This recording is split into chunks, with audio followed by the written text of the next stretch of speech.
either, because I was impressed with this transmitter receiver combo, even though it actually outputs mono. Well, I didn't notice that before. Sorry, I put that in the description of review of this one. I decided to go with this little power bank. This is actually a credit card size power bank. It fits exactly the credit card size dimensions. It has its own micro USB connector over here, micro USB charging port, and also a converter for a lightning port, like so. So that's really interesting. But what piqued my interest is the fact that it probably has quite a bit of space over here, or maybe even here, that should fit perfectly the board of this little transmitter, and it should also have enough space for a port. So let me start taking this apart. Let's see what's inside. Well, basically it does say that it is 2000 milliamp hour, but no, it isn't. It will deliver from 500 to 700 milliamp of charge. For your phone. It charges at up to about 1000 milliamps, so it actually is a half of its capacity. I'm just wondering if that's glued or not. Let's see. Should be able to work this around.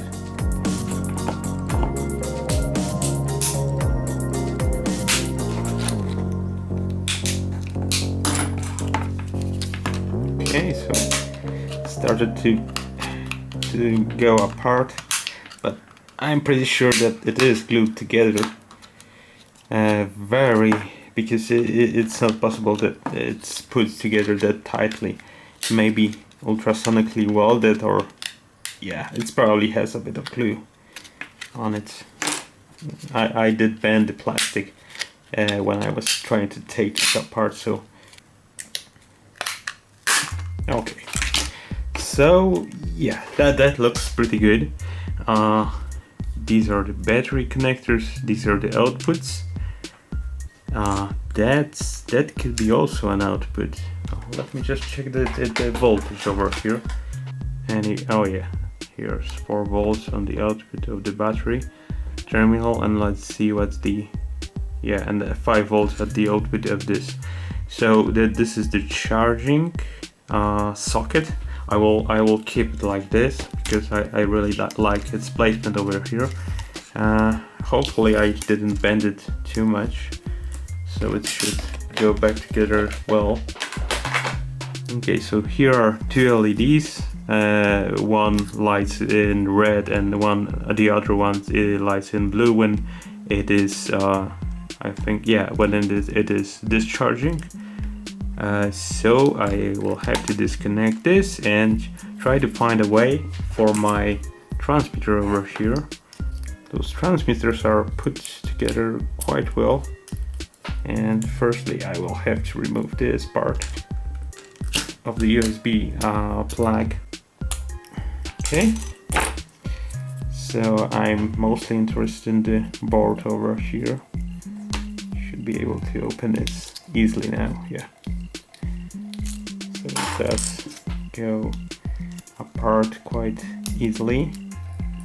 And here is our board.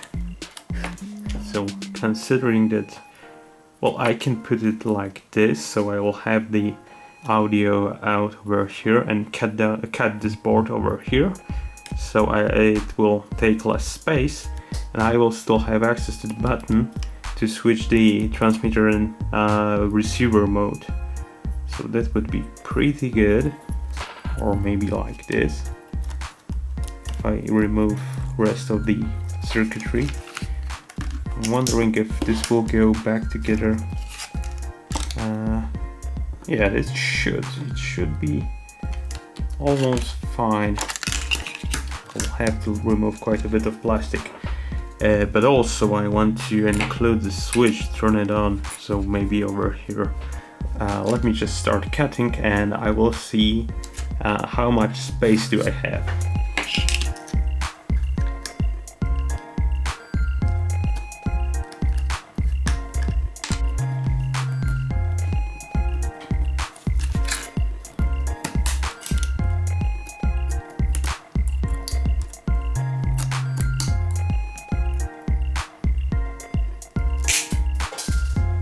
So I figured that I won't be able to keep this whole assembly together.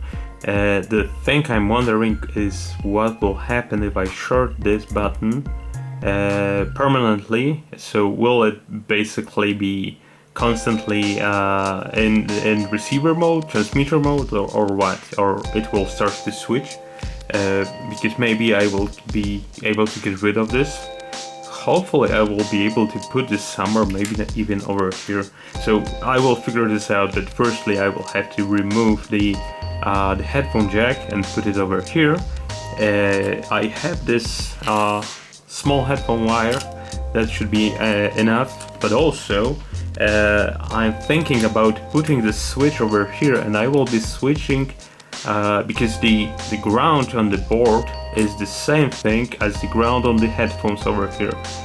So I can switch directly to the headphone port over here and just connect the plus permanently.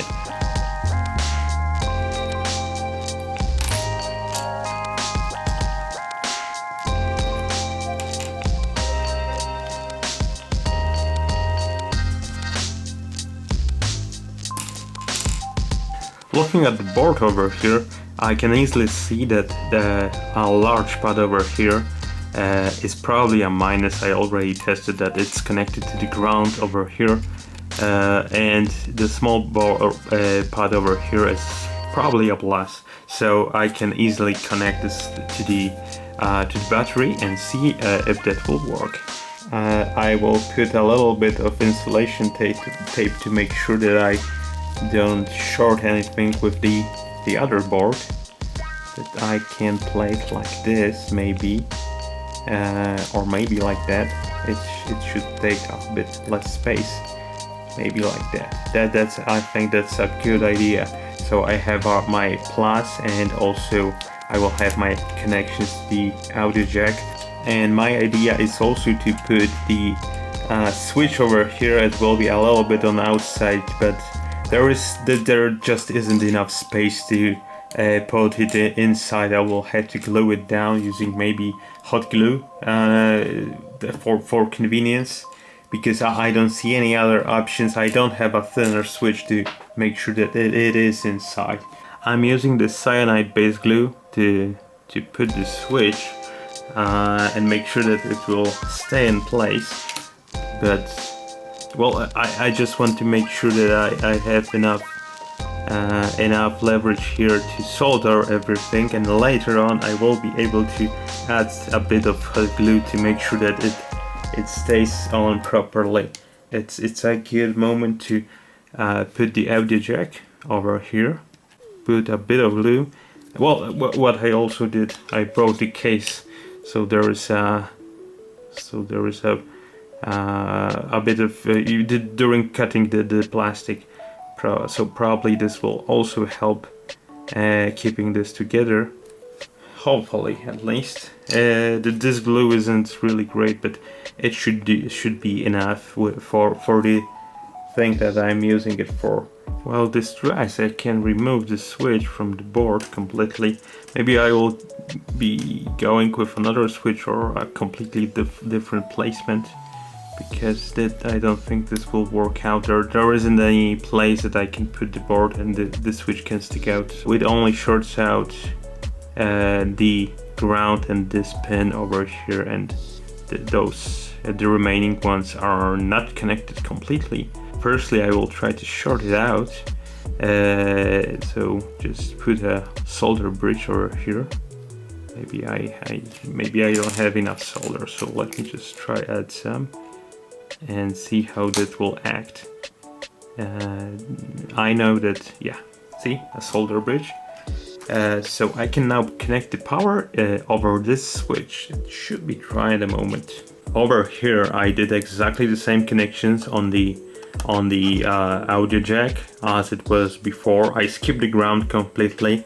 I did the solder bridge over here to make sure that it enters the Bluetooth receiving mode, so it shouldn't affect the chip at all. So it just once it turns on, it goes directly to the receiver mode.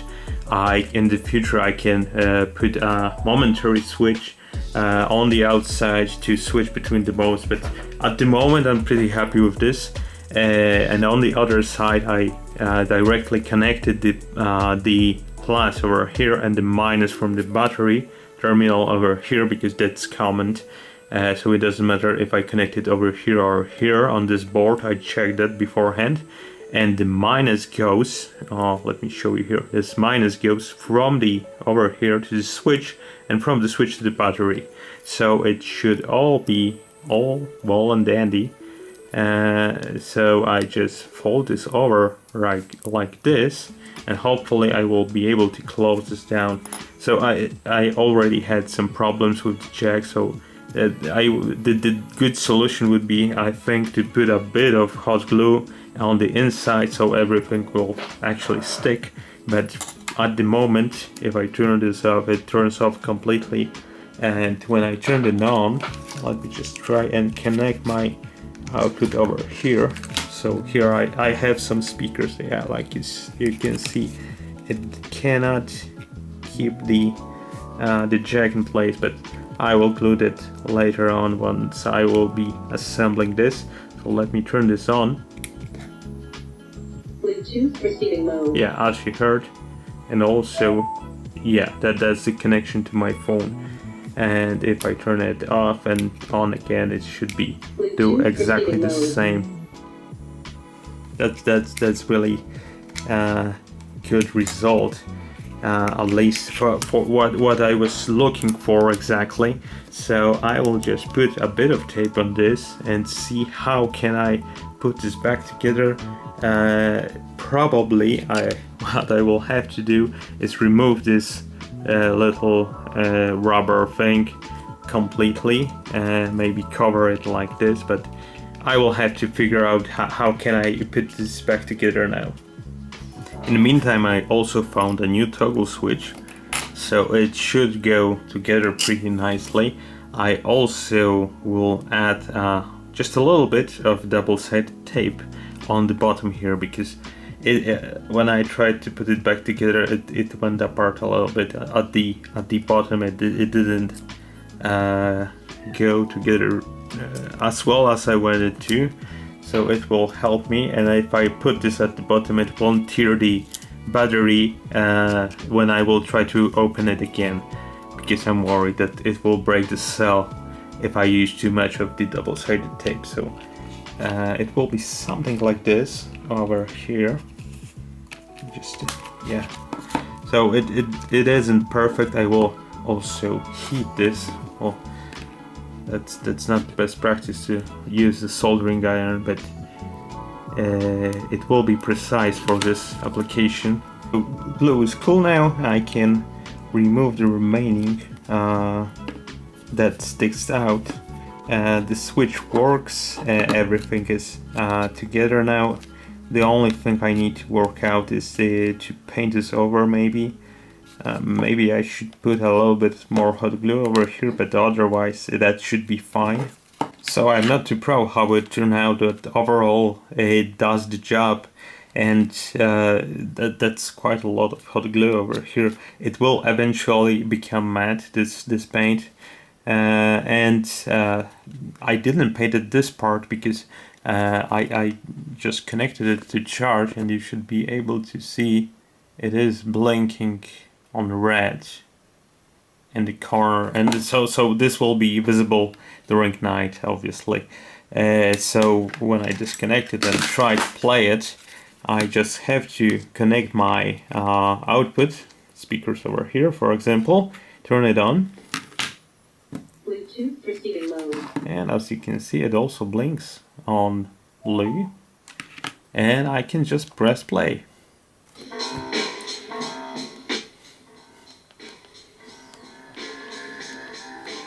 So there you have it. I hope you enjoyed the video.